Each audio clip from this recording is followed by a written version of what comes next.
Hi, my name is Ayana. Nice to meet you guys.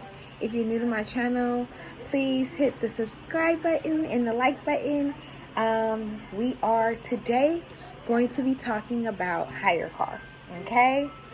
I had the chance to start out with Hyrecar and do Hyrecar in 2020. Okay. So this was the year of the pandemic. It was just starting. And I believe I got started, I want to say, in July. So right in the center, smack in the center of the year of the pandemic. And it was okay. It was okay. I am going to start back and give it another shot, a go around. But I have some interesting insight for you guys. Okay, so with Hirecar, if you guys don't know what Hirecar is a platform app that you can download, or anyone can download, that wants to drive with Uber, wants to drive with Lyft, want to do Postmates, want to do any type of app work, right? And they don't want to use their personal vehicle, or they don't have their own vehicle. They can rent a car through Hyrecar. Hyrecar is awesome. It provides just cars that, you know, average person like me, I'm working from home, I'm not using my car, let me put it out in Hyrecar. My car is collecting dust out there. Or if you have a third car or something like that, fourth car, you know, just other cars sitting around that you don't use daily, you can use and put them on Hyrecar and make some money. Okay. What happens with that is that you have to, when you put your car on Hyrecar, you have to make sure you have at least liability on your car. Okay. That's at the very least. Insurance is a liability. From there, you want to make sure you know which car is going to be more suitable for Hyrecar. Okay. So I ended up going with, me and my fiance, we went half on a car, and we ended up going and we purchased a 2015 Kia Soul. It was a used one. A great price. We ended up paying, I believe, $5,500 for it. Okay. Honestly, I feel now that was a bit much to start off with that car. It was so clean. I'm gonna put some pictures in so you guys can see, edit some pictures in, but it was extremely clean. It still is clean till today. We still have it, but we just have it as a family car, third car. We ended up having to take it off of the platform. Okay. And the reason we took it off of the platform was because it was an accident. Okay. Not a really bad one, but the person that rented our car from us, she had our car for, I want to say, almost 4 or 5 months, which was pretty cool. You know, I mean, it was racking up money per day. We didn't have a great rate, so that is another thing. We ended up starting out as I want to say it was like $25 a day or something like that, which is not that great, but we were trying to be in competition with, you see Hertz up there, you see Enterprise, they're renting out their car on there. So you see a bunch of actually rental car companies that are renting their cars out on Hyrecar, and you just want to be in competition, right? You want them to rent your car. So this is why we ended up coming down. At first we were going to do $30 a day, and then we said, okay, no, let's do $25 a day. So that was another lesson for me. I should have, we should have set it at the $30 a day or whatever charge, and accumulated in our mind how much we were going to, you know, have, or how much the car needed to be rented out to make our money back for what we purchased. Okay. Again, so that was another learning experience for me. And another learning experience I want to say is I learned so much. Let's see. If you can, if there is a way, screen the person that is renting your car.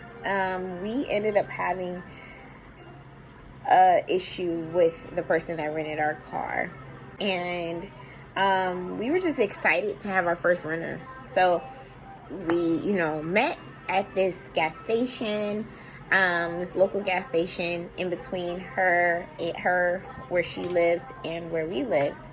And we gave her the keys. We took pictures of the car and the condition it was in, where the gas was when we gave it to her, and we said toodles to our new to us, but used 2015 Kia Soul. Okay, and we did not see her until it was time for an oil change.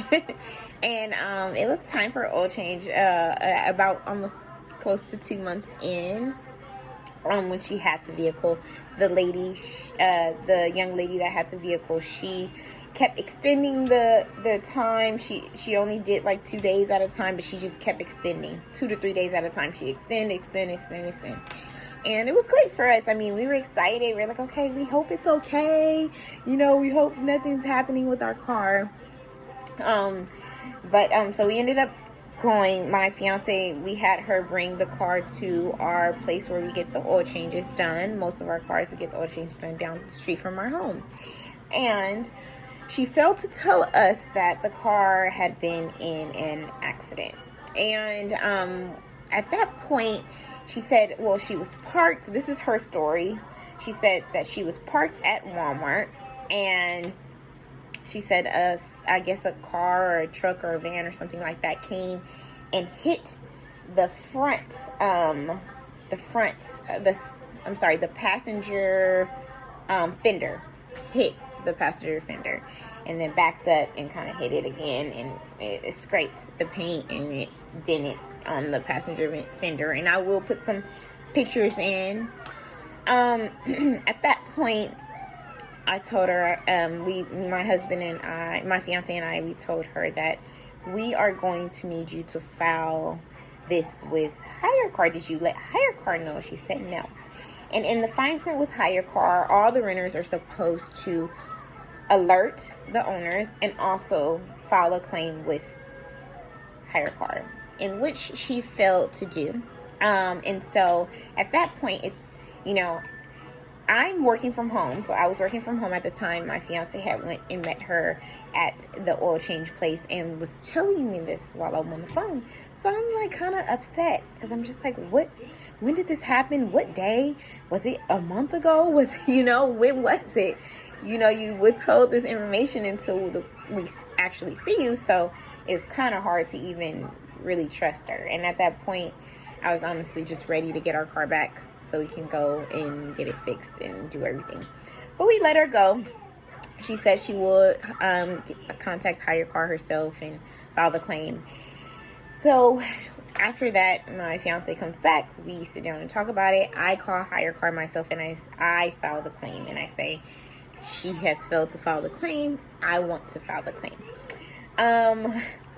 So I filed the claim with Hirecar. Hirecar says you have to get the car back. And once I contacted her, I told her, I said, I filed the claim with Hirecar, and I want to go ahead and just end the rental so we can get our car fixed. So she gets upset at me. Okay, she gets upset at me and says, why did you do that? I told you I was going to fix it. I told your husband I was going to go take it to get it fixed and pay cash. And basically, why did I do that? Okay. So I stated to her, I sent her a screenshot of what Hirecar's on the renter thing, what it states as far as what you're supposed to do if you're in an accident, so and so and so. You failed to let us know. You failed to let Hirecar know. So this is why I'm taking matters into my own hands for my own car. This is my car, right? At this point, she feels like it's hers, I guess. So I tell her, we need to meet. I said, when are you available today so I can come get the car? So she says, she takes like a while, at least 2 hours to contact me back. And she finally contacts me back and says, later today around 7 or something like that at night. And so I said, okay, at the same place, I would like to meet at the same place that we dropped the car off to you at the same gas station. So we ended up meeting her somewhere in Anaheim. I'm located in Lakewood, so it's not too far. And we met her at Anaheim, and she lives in Anaheim. She, that whole situation with her bringing the car to us, she ended up bringing the car to us, but that was after, I think, 3 or 4 hours had passed. She told us 7 o'clock she wanted us to meet her, and we were there right on time. And she's like, I'm like, we're here, where are you? 30 minutes in, she has not answered. An hour in, she has not answered. I'm calling Hirecar at this point, because I'm like, she gonna be on the run with my car? What's going on? And Hirecar's trying to reach out to her. They're not able to reach out to her. At this point, I'm just like, do I file a police report? What's going on? So she, like, I think 2 hours or 2.5 hours later, she's like, I'm on my way. And I'm like, okay. So she says she's on her way. And I'm like, okay, I don't know what to expect when she gets here. Like, is she gonna be acting crazy? What?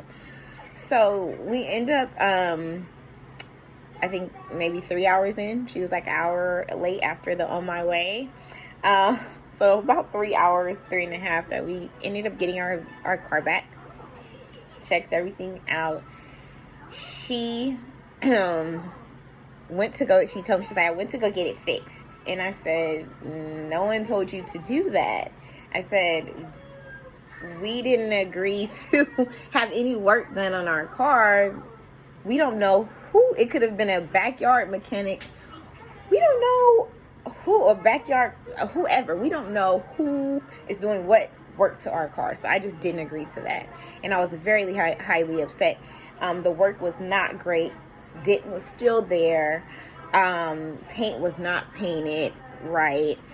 So I had to file a claim with Hirecar, and that was just such a mess. Okay, it was a mess because Hirecar took their time with paying us back this money. Okay, so even though we got paid through what she was renting, they still took their time with paying us the money for renting the car. I mean, for the damages, and that is a whole thing in itself. So with dealing with Hirecar, I'm gonna make another video on just how to get started, what to do, and everything like that. But this was my first experience with Hirecar, and oh my God, was it one. It was a experience. But I am willing to try it out again, and I also am gonna try Turo out again. So guys, please just check in, and we will be back with some more information. Okay, see you soon.